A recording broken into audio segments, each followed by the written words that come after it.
Welcome on in. You're in the Sports Bar. Danger and Battaglia are live stream here on YouTube. We'll also share this across all of our platforms. Don't forget, if you're a fan of the show, if you listen to us daily, if you can't get enough Sports Bar or you're just tired of Will Kane, we're going to do these live streams from time to time. Make sure you subscribe here on our YouTube channel and you'll get notified whenever we do go live. I am Mike Danger. He is Gene Battaglia. Gino, how you holding up over there?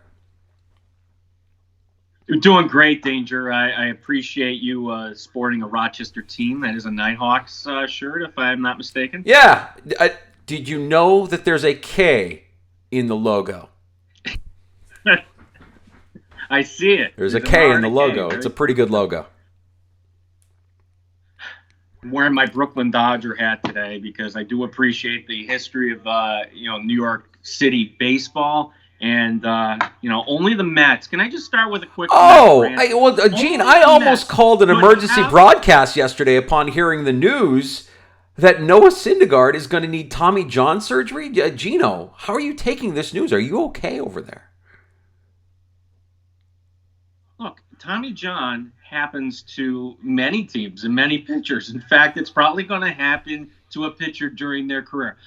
But only the Mets would be the team that, while we're all in a shutdown, would have a pitcher that, we learned that he's going to have Tommy John right now, because I didn't even know his elbow was sore until Mike Catalana, of all people, noted Mets lover, broke the news to me yesterday. Yeah. So you hate to see it, especially from Catalana. You know how much Catalana loves rubbing your nose in it as a Phillies fan. I know. And unfortunately, going to have to wait for July for that. There is one interesting thing, Danger, I've noticed here when it comes to kind of our business, sports talk, sports media, sports conversation. We don't really have a presence, so to speak. We had a little bit of one last week with free agency. So it's a lot of people talking about the past. Like, let's reminisce about the 1996 New York Yankees, or, longer than that. I kind of want to look forward. I want to look forward to the draft. I want to look forward to the schedule release. And the NFL making some news about the draft this week that, hey, it's all on par here. It's all on course that we're still going to have this beginning April 23rd.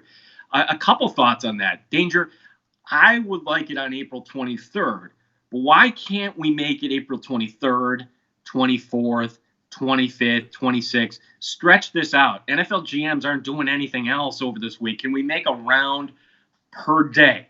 I'll hear to the argument that we should wait till May, but the NFL doesn't seem like they're interested in pushing back the draft at all. Well, it wasn't their idea, right? I mean, if it's their idea, then the NFL is all in on it. But because it's not their idea, why would they get excited about it, Gino? There's a couple of things that I'm thinking about with the NFL, like, what are they waiting for at this point? You've got the Olympics being postponed by a year. That's in July. You haven't made any mention of what your plan is for your off-season programs. Your off-season programs, start here at the end of April, and the NFL proceeding as if they're going to go on. I find that hard to believe. And so, sorry about that. I think our mic is, I'm having a little mic difficulty here. So the NFL, deciding now to shut down all of their facilities, all of their team facilities. Okay, because why? Because you don't, want to infect anybody. You don't want to spread the disease. You want to be compliant with the rules and regulations that are being put out there, but also you don't want to give out a competitive advantage. I don't know if prolonging the draft gives anybody a competitive advantage. In fact, I think there's a subcommittee of NFL GMs right now that are working to actually not prolong the draft, just out and out postpone the draft because of how challenging these new times are. But there are a couple of keys when it comes to the NFL in terms of really getting them to change course. We see it time and time again. The first thing is follow the dollars, the TV deal. If you can get a TV deal, or you can get your TV partners to agree to expand on the draft at a cost, of course, you don't give away your content for free if you're the NFL. Well, then I think you would see this happen with zero, they would get this done. Also, with the NFL, what we know is it has to appear to be their idea, right? The NFL will adopt new policies and rules, but it has to come from the NFL. Like, think about the XFL and their kickoff, which I thought was awesome. And it might be the best part of what the XFL brought to the table. But there's no way that'll be adopted in the NFL unless somehow the NFL makes it look like or appear like they're the geniuses that came up with it. They don't like conceding anything, defeat to anybody. And a rule like that would make the NFL superior. It would make it better. It would make the product better. Your kickoffs in the NFL now are terrible, but they won't adapt without the appearance of it being their idea first. So when we're talking about an expanded draft, we're a couple of sports talk guys that just want to talk about what could be, what would be awesome. Somebody within the NFL has to propose, to Roger Goodell, hey, what if we did this for our fans? How great would that be? And then it's your idea. It's the NFL's idea. Short of that, you're not going to see the NFL really alter or change their course of plans. We can't get them to even move OTAs, which are supposed to start at the end of April, when the entire world is essentially canceled through the summer. And boy, Gene, the other question I would have for the NFL is, what is your plan for the start of the season? What is your plan for training camp? What is your plan for September? We don't know what the world looks like in September. Could you see a world where the NFL season kicks off in September with no fans in the stands? Could you see them postponing the start of the regular season, moving it from September to October when there might be a little bit more certainty? I think time right now is the thing that we're short on in terms of learning where we stand and what the end looks like for this unprecedented time that we're in. But the NFL is yet to kind of make any of those adjustments. I guess it's bold in a way that they kind of stay true to their plan. But I also think it's bold for nations like Canada to say, hey, you know what, we're not going to go to the Olympics, and that sets off a chain reaction. Nobody in the NFL is saying we're not going to participate in OTAs. There isn't a team that's raising their hand saying, yeah, we're going to be the first ones to volunteer to not hold our off-season team activities. Well, I'm holding out hope, and I think everybody else should too, that we can look at a world where training camp, and for us locally, St. John Fisher College, go Cardinals, we will have training camp on time here, all right? But to your point about organized team activities and the mandatory mini camps that happen in May and June, those don't look realistic now, do they? Despite whatever somebody might be saying here, at the very least, those look like they're in jeopardy right now. Think about the advantage the Buffalo Bills have, say, over a team like the Miami Dolphins. The Miami Dolphins right now, all signs point to them drafting a new quarterback. If you're a team that was banking on bringing in a new quarterback to be your starter week one, you are at a severe disadvantage if that quarterback has to wait until July, at best right now, in order to get his first reps with his new teammates. Sure, you can do everything online. You can do the simulations. You can have the playbook to him. But until you actually get on the field and start getting the dance moves down, so to speak, it is going to be such an advantage for teams that have stuck together. And for the Buffalo Bills to be one of only 3 teams in the NFL right now to have the same head coach, same 2 coordinators, and the same quarterback over the last 3 years, it's the Bills, the Seattle Seahawks, and the San Francisco 49ers. I mean, that is another reason why you should be optimistic about the Bills' chances here in 2020. But to your point, Danger, yes, about the Olympics, they did the right thing, but say the world does look good in July. For those Olympians that haven't trained, and sure, you could train on your own, but you're not participating in any basketball tournaments, say, for example, leading up to it. I don't know how the quality of the Olympics would look if you couldn't have the necessary practices before you actually got to the competition in Tokyo. So to me, that makes smart business sense to put on the best product you can and wait 1 year. What's the harm in waiting 1 year till 2021? It's not going to deter anything from the people that enjoy the Olympics. You'll be able to catch it next year. The other thing, and you brought this up in terms of how the Bills look moving forward here with the continuity that they have in their coaching staff. This was an interesting point that I came across, and it all stemmed with the New York Jets. Basically Robbie Anderson talented wide receiver, troubled but talented wide receiver, going to Carolina. And it begs the question, all right, well, what are the Jets going to do? Who on that roster scares you if you're an opposing team in terms of who's going to catch the ball? And, they bring in Brashad Perriman, Quincy Enunwa should be back. Jamison Crowder will be back. But, look at what the Bills have done. Look at what even the Ravens, the Browns, even the Browns, look at what they've done in terms of surrounding Baker Mayfield, Lamar Jackson, Josh Allen, with talent around them. If you're a Jets fan, you have to be absolutely disgusted to know that you went all in on Sam Darnold. He is your franchise quarterback. The options that he has at wide receiver and tight end are putrid compared to his contemporaries in Baker Mayfield and Lamar Jackson and Josh Allen. I mean, as a Jets fan, you've got to be sick to your stomach to see somebody, again, troubled but talented, and Robbie Anderson, leave for Carolina. And Brashad Perriman came on a little bit last year, but I think his I don't know what his future looks like. I mean, he was a stiff in Baltimore before he got to Tampa Bay late last year and had some production. I mean, are you really banking on Brashad Perriman to be the answer as far as a target goes for Sam Darnold? What about the tight end position? It's non-existent in New York unless there's a plan to, go in at wide receiver in the draft. I don't know what the Jets are doing in terms of trying to help their young quarterback. I mean, lack of continuity aside, just lack of weapons, lack of talent on the offensive side of the ball for Sam Darnold and the New York Jets. It is appalling if you're a Jets fan. And to your point about Perryman, I mean, he's the number 3 wide receiver in what was a prolific attack. I mean, this is a trivia question that would trip up a lot of people. The leading passer in terms of yardage last year was actually Jameis Winston. Yeah. And Bruce Arians did a marvelous job getting that offense to move the football. But Perriman, they talk about system quarterbacks. Perriman's a system wide receiver. Now he's going to be number 1 in New York. I mean, that looks like it's bad casting, in my opinion.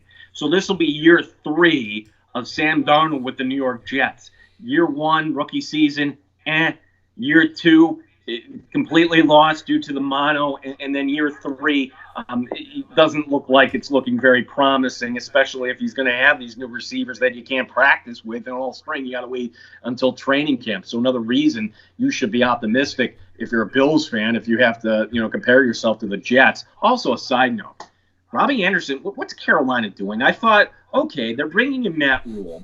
They're giving Rule this long contract. They're going to take the 49er route, right? Take the time, get your guys in, be competitive. Maybe they get Trevor Lawrence last year, but then they're kind of going sideways here, in my opinion. You get Teddy Bridgewater, and now you're signing this knucklehead Robbie Anderson. I don't understand it. I would have thought if I'm a Panther fan, I would have balled in on, okay, this year is going to be a year we're going to take a little step back to take a step forward if they're going to release Cam Newton, which they did, and get nothing for him, incidentally, which I find that also kind of hard to believe that they could find no takers for Cam Newton, considering his contract. He's in the last year of his deal, very palatable. I would have thought you would at least get a late-round pick for him at this point. I think there's a lot of uncertainty around Cam, and I still like the player. It makes so much sense for him to land in Los Angeles and play for the Chargers. I don't know what that number is for Cam Newton. If you, and by the way, Jameis Winston, Jameis Winston, at least in a backup role, maybe it's a waiting game just to see, but where does Jameis Winston land? But the Cam Newton is fascinating, and I think the biggest question mark is his health and passing. A physical. I can't remember who administered the physical. If it was his own personal physician that passed the physical, or who it was, but there's a lot of uncertainty with that guy, and there's a lot of wear on that car, and if you're the Chargers, you're in need. You need Cam Newton. So if you're Cam Newton, you can stand to wait a little bit, and your price doesn't need to be coming down if you're Cam Newton. I think you wait it out and you see there are teams that are going to be desperate, and Cam Newton might be the best option for a team like the Chargers. Or Cam Newton just kind of waits because sadly, there will be a quarterback that's going to get hurt in the summer, and some team will find themselves in a pinch, and maybe there would be a situation where you have a Cam Newton. But I would say this, Danger, is that no, the Buffalo Bills should not be pursuing Cam Newton. No, the Buffalo Bills should not be pursuing Jameis Winston. But that is an area that the Buffalo Bills should certainly upgrade at the backup quarterback position. Matt Barkley, what are we going off of? He had a really good game against a team that quit. And he's bounced around the league for how many times? If the Bills ever found themselves in a situation where they had to rely on Matt Barkley for a month or so, well, then you can forget about the season with this tough schedule. I would hope the Buffalo Bills, Andy Dalton's still sitting out there. I mean, I know that sounds unpalatable, but you think he's holding out for a – listen, that would be trading for Andy Dalton to be your backup doesn't make any sense if you're the Bills. I mean, and I think that's – I think, that a team that is going to make an investment in via trade for Andy Dalton, they're going to have designs on actually playing Andy Dalton. And I think Andy Dalton wants to play. I think Andy Dalton can still play. I don't think he's a backup yet. Marcus Mariota going to Vegas makes sense. Now you've got somebody who could, if Derek Carr isn't everything you want, or if he gets injured, could slide into that role and be something for you. I don't think the Bills... I mean, I agree with you. I do think they need an upgrade over Matt Barkley, but they seem to like what Matt Barkley brings to the table and don't have a problem with going into the season with him and hope, like I think most teams do, that their starting quarterback stays healthy and they can help him out by doing what they've done, which is securing the offensive line, giving them continuity, and bringing in some weapons that hopefully he's allowed to get the ball out of his hand quicker. He makes those decisions, processes those decisions a little bit faster so that he's avoiding those big hits or scrambling out of the pocket to take those punishing hits that put a quarterback in jeopardy of getting injured. Gino, I'm also curious. We started the show by just doing a vibe check on you with the Noah Syndergaard injury. This is fantasy baseball season. I mean, you usually do a big deal for your draft. You and your college buddies, you've been doing it for years. You make the trek down to New York. Is this still up in the air or no?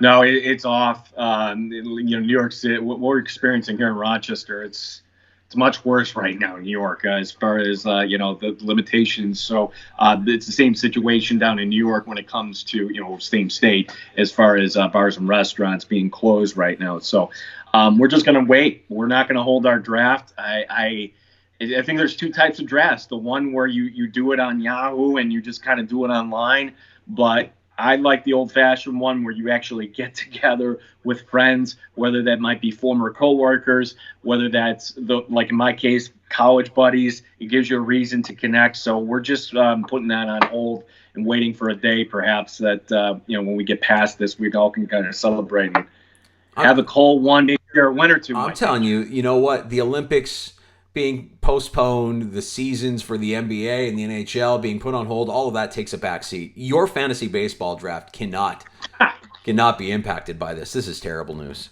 Terrible news. If I'm allowed, and every other baseball fan, just to feel a little bit sad tomorrow. I mean, we'll go about our day, but tomorrow should have been opening day, right? To me, March is a really great time in the sports calendar. So tomorrow, opening day, I don't know, maybe I read today the Jeff Passan piece, the 4th of July, or perhaps the All-Star break is something that they're considering. That's how far out right now baseball is looking. That's the earliest realistic starting date right now, 4th of July for opening day. There's no way you could do 162 games. I don't even know you can get to 100 at this point. So baseball looking in jeopardy. But like you said, Danger, the NFL right now, I mean, you don't even know really if we're looking at a September start date. But if I may suggest this, just my honest, and the NFL is not going to take my suggestion, so I have to make it look like they come up with the idea themselves. So I give this idea to you free, NFL, here speaking. You don't have to give us the credit here in the sports bar. The schedule release. There are people like myself that really geek up for the schedule release, trying to find out the dates in advance, because I think the NFL schedule, how it lays out, plays a very important piece to how a season is going to go for any particular team. Well, it's always, 7 o'clock on NFL.com and the NFL Network. Here's the schedule, and we all dissect it. Why don't we do this over 17 days, Mike Danger? Week 1, release it. The next night we'll learn week 2, so on and so forth. That'll give us something to chew on here, and it will get us going to the website every night. More clicks there, so they should like that. NFL free idea to you, free of charge. Yeah, look, I'm into it, and again, let's make it appear like it's somebody in the NFL that came up with that idea, Gene. That's the key. Otherwise, they will not adopt it. And more clicks, they'd be down with that for sure. Competitive advantage would be everybody would be on the same playing field, right? I mean, there's no change in the competitive advantage if you release a schedule one day at a time, 1 week every day. I like that idea. Let's go. We're hungry. We're hungry for some football. We did have some hot uniform talk. I don't know if you saw that. There was a little bit of news. The Chargers, without the fanfare, updated their logo as well. I don't know if you saw that, Gino.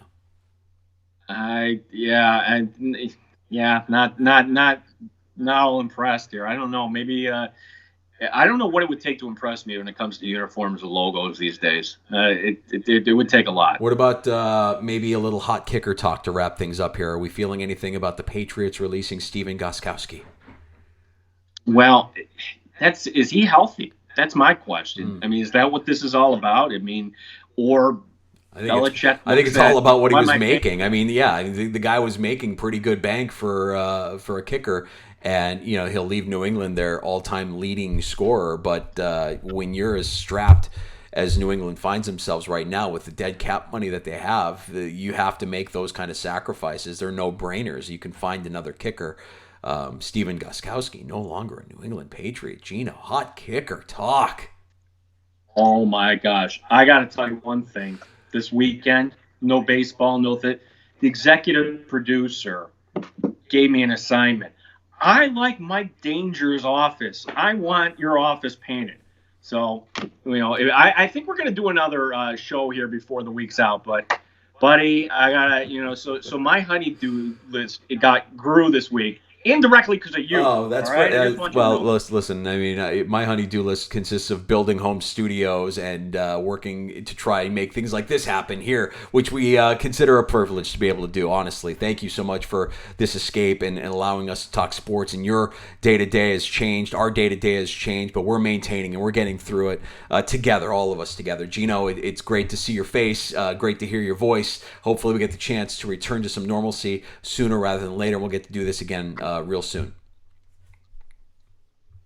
All right. Sounds good, Danger. Appreciate your time, buddy. We'll talk to you. All right. Don't forget, subscribe if you want to know when we go live here on YouTube. We'll share this everywhere as well. The Sports Bar with Danger and Battaglia returns soon. Thanks for listening. Thanks for watching on YouTube and AM 950 and 95.7 FM, ESPN Rochester.